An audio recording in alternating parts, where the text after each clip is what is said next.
What's going on, everyone? My name is UnderTheRadar and welcome back to the Draft League Viabilities. In this video we're going to be talking about Alolan Muk and how to make Alolan Muk be a badass. For starters, Alolan Muk is badass without anything. Realistically, what this Pokemon does is this beats down bulky psychics and bulky fairies in a fat manner for your offensive Pokemon. The way it does that is with this amazing ability called Gluttony, and then the 50% berries. So my favorite's the Iapapa berry. Gives you restores half of your max HP at 1/4 HP or less. Confuses if minus a defense nature. I actually never knew that. But this one, it makes it to where you gain half your health back if you're at 50%. Because of Gluttony. So it makes it to where this thing, with Recycle, it just becomes stupid fat and it never dies. It also gets access to Setup and Curse, and it gets really good moves in Knockoff, Pursuit, Poison Jab, Flamethrower, or I think it's Fire Blast, right? Yeah, it does get Flamethrower too. Fire Punch. I've even ran sub-disable on this thing before, but it beats down your bulky psychics and your bulky fairies. So what do you need in order to make this shine? So for me, you need something that can't break those Pokemon, and the big thing that comes to mind right away is Heracross. Heracross is a Pokemon that I've been using in ICBA, and I'm loving it, truth be told. I think it is absolutely phenomenal. As a Choice Scarf Cleaner, it is so stupid good.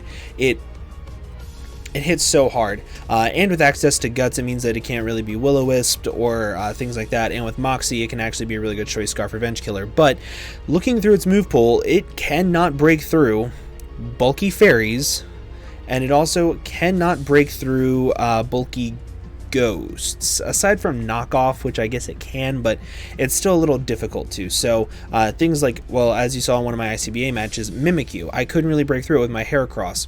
This breaks through them for you. So in order to make Alolan Muk shine, you need to surround it with Pokemon that need to have things broken down for them. And this thing you don't really need to build a team around. It's more so like the partners that you give it. So for example, Heracross is really good. Another really good partner for it is Hawlucha.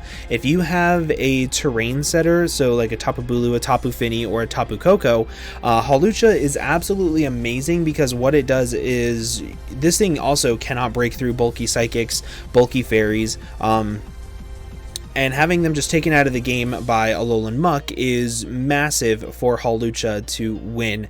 And these Pokemon are all really good setup Pokemon on their own too. Of course, you don't want Heracross and Hawlucha on the same team, but like I said, you don't need to build a team around Alolan Muk. You mainly need to focus on the pairings. I think Heracross is one of the best ones. I had Tapu Koko Lucha plus Alolan Muk, and it was phenomenal. It was literally amazing. So Hawlucha is also really good because it's a flying type, so that takes away the ground immunity that this has, but that's kind of sort of a minor issue. Another thing that I paired with Alolan Muk that was really good was actually Gengar, and I paired this for a couple of different reasons. One, they break for each other. The things that Alolan Muk pursuit traps, so like bulky psychic types, for example, or if it knocks off anything that's not something that's weak to Gengar's dual stab, Alolan Muk weakens everything that Gengar can't kill. So those two together actually worked really well. I liked them a lot whenever I had them in APA Academy. So these Pokemon all work really well together, but you need a really good ground immunity. Off the top of my head, one that works out really well is Landorus Therian, not Incarnate. So I say Lando T because it's a early round pick, so you're able to get it early on in the draft, and then you can pair it up with Alolan Muk pretty well because Alolan Muk can tank most ice type hits that are going to be thrown its way.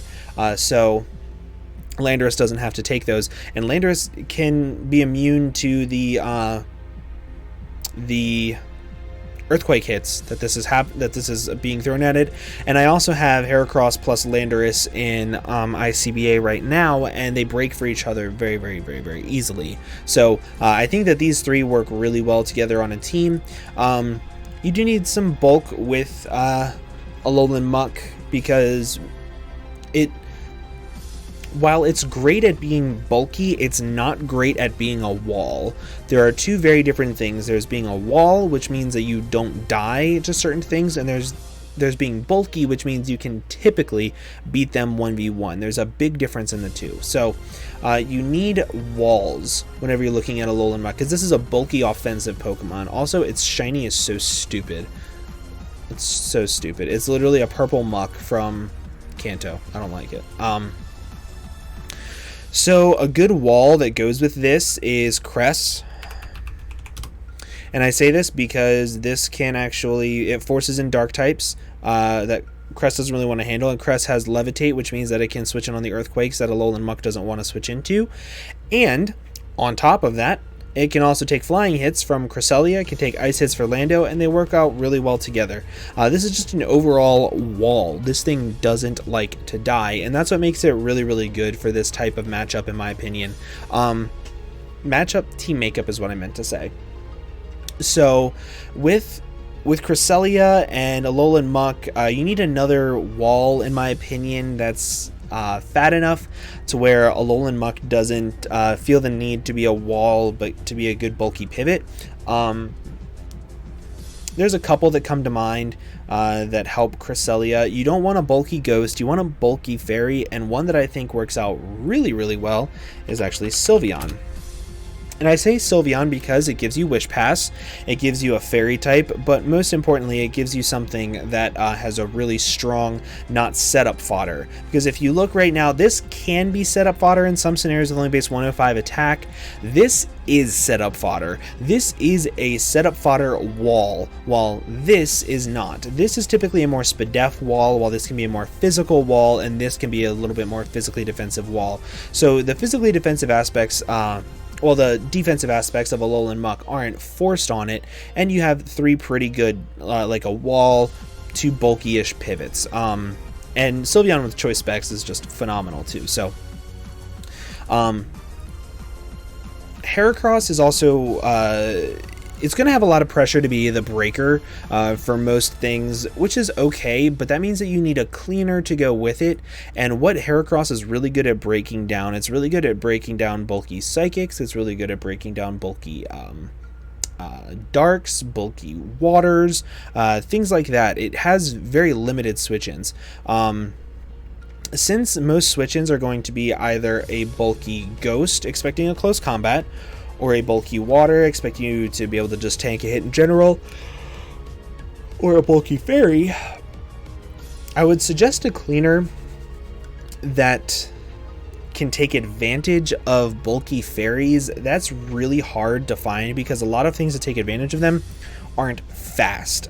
So for example, steel types, most steel types are not fast. I'm actually trying to think of a steel type that is fast. A steel type that is fast. Jirachi. Mega Lucario. Cobalion is pretty fast. Yeah, there's not many fast fairies. So, I'm sorry, fast steels. So, that means that you're looking at poison types, but then you're doubling up on Muk, and that is where the original idea of Gengar comes into play. This gives you a fast fairy type killer. So even though it does double up on poison types, it's really not that big of a deal whenever you have a Cresselia and a Landorus being able to take pretty much any ground hit, any psychic hit that you could ever want. And realistically, you have Wish Pass, you have Baton Pass, you have U-Turn. You can pivot pretty well with this team to always ensure that Alolan Muk is able to wall out things that it needs to wall out and weaken things that it needs to weaken. Alolan Muk's best set, in my opinion, that I try to make work every time is the Curse set. It's oh so good at just beating fatter teams. And more offensive teams, it's really good at beating down with just a standard bulky set with like an assault vest. Because of its really good base SPDEF stat, base 100, it's actually really bulky with a SPDEF, with an assault vest. So that is going to be what I suggest for your boy Alolan Muk. With that, guys, I'm going to go ahead and get on out of here. Make sure you guys let me know if you found this informative and helpful with Alolan Muk. If you did, please make sure to leave a like down below for me. Also, make sure you go check out all the other videos on the channel and leave suggestions for me in the comment section down below. But with that, I'm going to get on out of here. Thank you all so much for watching, and I'll see you guys next time. Bye-bye.